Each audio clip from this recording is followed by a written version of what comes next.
Ça faisait longtemps que j'en avais pas parlé, mais oui, on va parler un peu de la Palestine. Aïe, aïe, aïe, aïe, aïe, le sujet qui fâche la Palestine.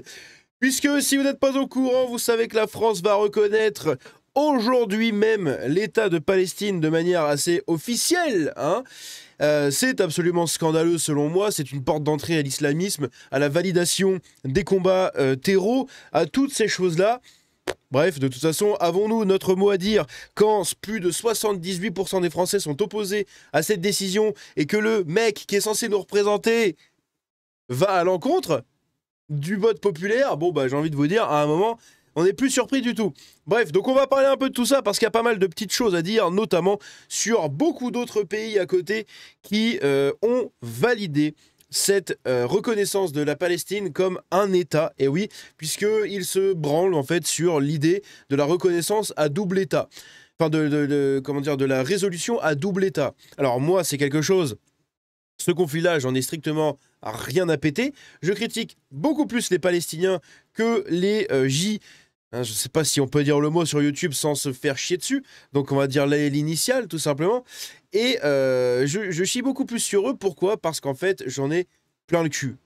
Plein le cul de me lever le matin, de voir Palestine, Free Palestine, Free Gaza, Free machin. Putain, vous nous pétez les couilles, en fait. C'est une guerre, il y a des dégâts de deux côtés. C'est scandaleux ce qui se passe des deux côtés. Je ne cautionne absolument pas ce que fait les J, ce que fait Israël, loin de là. Mais à côté de ça, vous êtes le camp qui passe son temps à chialer. Vous vous victimisez H24. Dès qu'il y a une manifestation, du moindre truc, il n'y a que des trucs de la Palestine. Ça n'a aucun putain de rapport. Alors qu'à côté, on a Israël qui est un pays de J planté au milieu de plein de pays arabes. Est-ce que vous les entendez chialer? Non! Ils ne chialent pas, ils se sortent les doigts. Ils branchent leur cerveau, et au lieu d'avoir des pays et de les transformer en trous à merde, ils ont eu rien et ils l'ont transformé en quelque chose de génial. D'un pays fort, souverain, puissant, et qui est capable de rivaliser avec toutes les puissances du coin, en fait. Donc à un moment, il va falloir se poser les bonnes questions, se demander si chialer et hurler à la victimisation, est-ce que ça sert vraiment à quelque chose ou pas? Force est de constater que oui. Au moins pour cette reconnaissance-là. Pour le reste, on verra plus tard, on verra comment ils vont développer leur pays. Mais pour l'instant, oui. Ici, on a donc le Canada qui reconnaît officiellement l'État de Palestine comme un État. Le Canada, et vous allez voir, c'est pas illogique, en fait, parce que beaucoup de gens étaient en mode « Mais il y a plein de pays d'un seul coup !» Oui, non. Il y a la France qui reconnaît l'État de la Palestine actuellement là, qui va la reconnaître aujourd'hui. On a le Portugal qui a annoncé qu'ils allaient faire de même. On a l'Espagne également, je crois qu'ils l'ont déjà fait, eux. On a l'Angleterre qui l'a fait hier, dimanche. Ils ont reconnu officiellement l'État de Palestine. Et étant donné que l'Angleterre dispose du Commonwealth, vous savez, cette organisation de plein de pays dans le monde, dont font partie le Canada, l'Australie et j'ai oublié l'autre. Merde, j'ai oublié l'autre, qui a reconnu justement le... Je vais remonter juste un peu, qui a reconnu l'État de la Palestine. On a qui... Non, mais voilà, c'est ça, on a les deux. Oui, je suis con, l'autre, c'est l'Angleterre. Voilà. Donc on a l'Angleterre, le Canada et l'Australie, et le Portugal, du coup, qui vont le faire. Et en fait, le Canada et l'Australie font partie du Commonwealth, donc dépendent majoritairement des décisions qui sont prises à Londres, donc du gouvernement britannique, donc de l'Angleterre et donc du Royaume-Uni.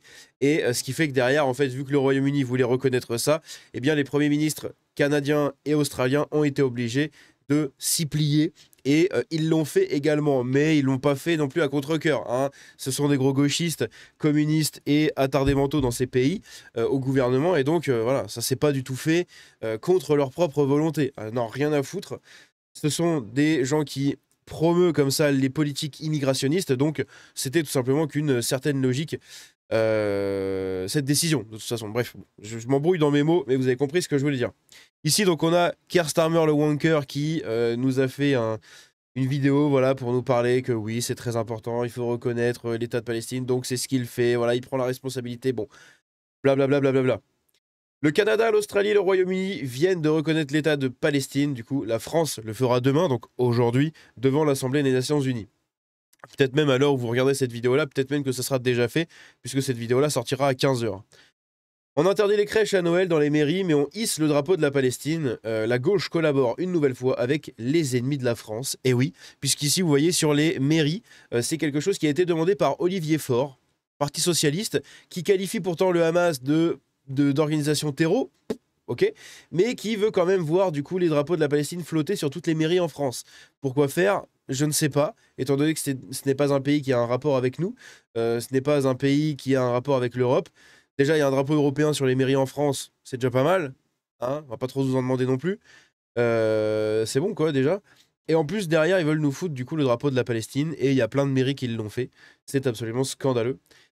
Fierté française ce matin en découvrant peinte en bleu, blanc, rouge la porte d'un immeuble du 20e sur les fenêtres duquel pullulent au moins 5 à 6 drapeaux palestiniens. Félicitations à ces patriotes. Donc on a un immeuble où des gens ont repeint la porte d'entrée en bleu, blanc, rouge, puisque en fait c'est un immeuble qui abrite, vous le voyez là ici, 2 drapeaux palestiniens. On en a encore 3 ici, voilà. C'est ridicule. Ouais, c'est ridicule, je vous le dis tout de suite. Donc bravo à tous ceux qui ont peint la porte en bleu, blanc, rouge, puisque le seul drapeau qui devrait être hissé fièrement en France, bah, c'est le drapeau français. Hein, ou l'autre qui est juste à côté de moi. Nous ne souhaitons pas la reconnaissance de la Palestine, et ce drapeau n'a rien à faire à chaque manif, rien à faire en France. Un seul drapeau doit être en France, le drapeau bleu, blanc, rouge. Le drapeau français qui est les couleurs de la France. Hein, bah oui, qui est la couleur de la France, du coup, enfin, le symbole de la France plutôt. Ici, 78% des Français s'opposent à la reconnaissance immédiate de la Palestine, mais Emmanuel Macron, en représentant du pays dans lequel il a été élu démocratiquement, lol, eh bien, tout simplement, il reconnaît à contre 78% de sa population une décision qui n'est pas approuvée, bref.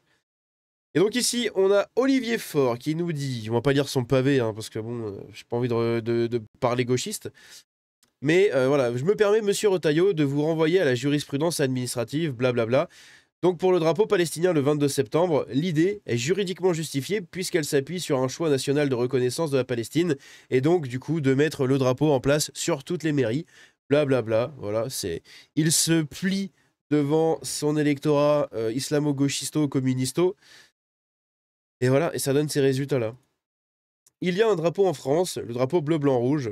Paul Melun regrette que certaines mairies aient fait le choix d'étendre le drapeau palestinien, du coup. D'accord avec lui. Hein. Ici, donc voilà, hein, 150 des 193 États membres de l'ONU reconnaissent la Palestine comme un État. Signe que le forcing des frères Muses et du Hamas et de toutes ces conneries, eh bien, marche, pour de vrai, du coup, puisque bah, on en arrive en 2025, après 70 ans de conflit, à, enfin même, oui, 80 ans de conflit. Non, attends, c'était quand? C'était en 45. 48, je crois que c'est 45, 48. 48 Israël. Un truc comme ça. Donc on va dire 45 en gros pour tout simplement abréger. Donc depuis 45, ça fait quand même ça fait 80 ans. Voilà. 80 ans de conflit, et bien du coup ça a marché. Ça a marché, ils ont réussi à avoir gain de cause. C'est magnifique. Ça a un peu transpiré, mais les premières défections au sein de la flottille ont eu lieu même. Ah oui, donc il y avait aussi ça, il y a aussi les trucs de la flottille à côté, où il y a la participation de membres LGBTQ à la flottille qui ont été expulsés, et que ça a foutu le bordel en fait dans la flottille. Parce qu'ils se sont rendus compte que faire venir des LGBT en Palestine, c'est peut-être pas forcément le meilleur truc à faire, et que dans leur grand rêve du tout le monde, enfin du vivre ensemble et de tout le monde ensemble, tout le monde se respecte et tout, bah, les queers hein, et les LGBT et tout sont pas très très acceptés dans les communautés arabo-musulmanes. Et ici, on en a la preuve, puisqu'ils vous organisent une flottille pour aller distribuer de l'aide humanitaire. Et le premier truc qui pose problème, c'est les LGBT dedans. Puisqu'ici, on a un truc, toutefois Bizerte, blablabla, seconde escale tunisienne de la flottille, le coordinateur Khaled Boujema a annoncé hier lundi, après avoir fait défection en guise de protestation contre la participation d'éléments de la communauté LGBTQ.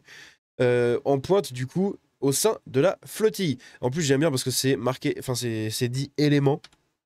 Genre, c'est des éléments de la flottille. C'est pas genre des LGBT, des queers, des gays, des. Non, c'est des éléments. C'est des trucs de LGBT. Aïe, aïe, aïe, aïe, aïe. En plus, on a des gens comme ça. Hein. Voilà, regardez, elle a rien produit dans sa vie. Elle ne fait rien. Elle vit au crochet des associations, etc. Pour se branler intellectuellement sur sa soi-disant participation à une révolution qui ne sert à rien. Bref. Je vous présente Kat, donc c'est Thomas Guénolé hein, qui nous dit « Elle a 36 ans, elle est née en Irlande, elle vit à Bruxelles, elle est végétarienne, activiste depuis ses 6 ans, elle a milité pour l'écoféminisme, le droit des migrants, le droit des animaux, elle a décidé de rejoindre la flottille, blablabla, donc à bord de l'Aurora, bateau de machin, elle est du genre organisatrice. Chaque jour, elle définit la répartition exacte des tâches à bord. Elle organise le briefing matinal de l'équipage et nous transmet les directives du comité de pilotage. Son deuxième prénom est Planning. Son troisième est Équilibre. Ah ouais, ah, trop bien. Oh, ça a l'air génial, vos délires. On a la tour Eiffel qui est illuminée en soutien à la reconnaissance à la Palestine. Donc drapeau palestinien, drapeau israélien, avec une colombe au milieu. Pas sûr que ça marche bien. On verra. On verra. Et donc ici, on a un premier plot twist très rigolo. J'ai oublié de le mentionner dans l'intro. J'espère que vous êtes restés jusqu'ici pour voir cette petite pépite magnifique. Puisqu'on a l'Angleterre qui, hier, reconnaissait officiellement l'État de la Palestine. Officiellement. Le lendemain, vous avez la Palestine qui demande à l'Angleterre 2 milliards de livres sterling de réparation par rapport à son occupation des années 1917 aux années 1948. Ça fait même pas 24 heures que l'Angleterre a reconnu l'État de Palestine, que la Palestine est déjà en train de quémander de l'argent en chialant et en se victimisant sur la colonisation passée d'il y a un siècle. Qu'est-ce que je vous disais? Ils ne savent faire que ça. Et là, ils vous demandent 2 milliards. 2 milliards de livres sterling. Rien que ça. C'est un truc de malade. C'est un désastre monumental. La France sera le prochain pays, puisque la France, on va lui dire oui, mais vous avez soutenu Israël pendant des années. C'est de votre faute. Donnez-nous de l'argent. Réparez-nous. Voilà. Donc la France, on va devoir bientôt donner un putain de chèque au Hamas pour la Palestine. C'est un truc de ouf. C'est vraiment un autre monde. Hein. Et ici, on a le maire de Saint-Denis qui a donc fait hisser le drapeau palestinien sur sa mairie, malgré l'interdiction de l'État. Et c'est une des premières mairies en France à le faire. Il y en a d'autres qui vont suivre. Il y en a d'autres qui ont refusé de suivre. Et il y en a d'autres qui n'ont juste pas annoncé ce qu'elles allaient faire. Et d'autres qui ont fait marche arrière, suite à la pression des gens. Voilà. Ils ont retiré le drapeau en disant oui, c'est vrai que c'est limite. Ah bon? No shit Sherlock. Bref. Et ce truc-là de la réparation qui est demandé par le Hamas, enfin par la Palestine du coup, mais bon par le Hamas, c'est absolument scandaleux. C'est scandaleux et c'est la boîte de Pandore qu'il ne fallait surtout pas ouvrir en reconnaissant cet État-là comme légitime, puisque en le faisant, ils sont maintenant libres de faire absolument ce qu'ils veulent avec tout le monde, de foutre les pressions qu'ils veulent avec tout le monde, et ça commence comme ça. Bref. Dites-moi ce que vous en pensez de cette vidéo et donnez-moi votre avis là-dessus. N'hésitez pas à vous abonner en activant la cloche, à me rejoindre sur le Discord, sur les réseaux, à devenir membre soutien à partir de 99 centimes, à lâcher du coup un like, un commentaire et un boost. Et on se dit à la prochaine. C'était Django. Ciao.